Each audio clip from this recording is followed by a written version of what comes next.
So what is Ruby? Well, Ruby is a programming language. Unlike other programming languages, it is used to tell a computer what to do. Ruby is actually one of the world's top 10 computer programming languages used in commercial applications. And it is very easy to use. Like many things, of course, it's very hard to master, but it's a great place to start. Ruby, unlike other languages, is interpreted. So, for example, C or Java requires compilation. Ruby doesn't require this step. It means in some cases that it is slower, but it requires one less step to get a program working. Ruby is very powerful. Companies like Twitter, Shopify, Bloomberg, and even Airbnb use Ruby.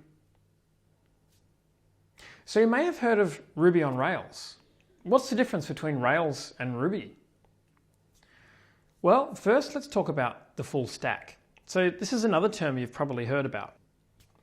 The full stack describes how we interact with an application. So at the top of the full stack, we're interacting with our browser. This is using tools like HTML and CSS and JavaScript. On the other end of the stack is the server. So this is typically running Linux, or in some cases Windows, or even Mac OS X.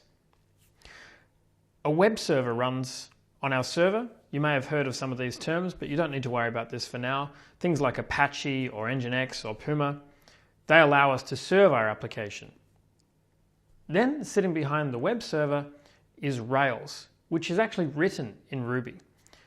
So Rails is the framework. Ruby is the language. In this course, we're only going to focus on Ruby itself.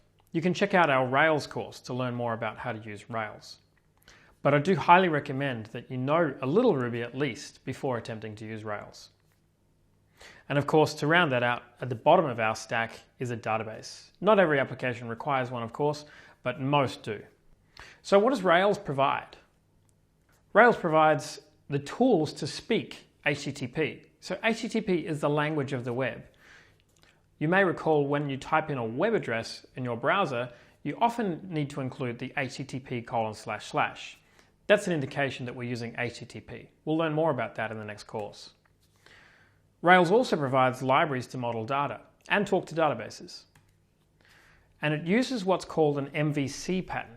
The MVC pattern stands for Model, View, and Controller. You'll hear this term a lot,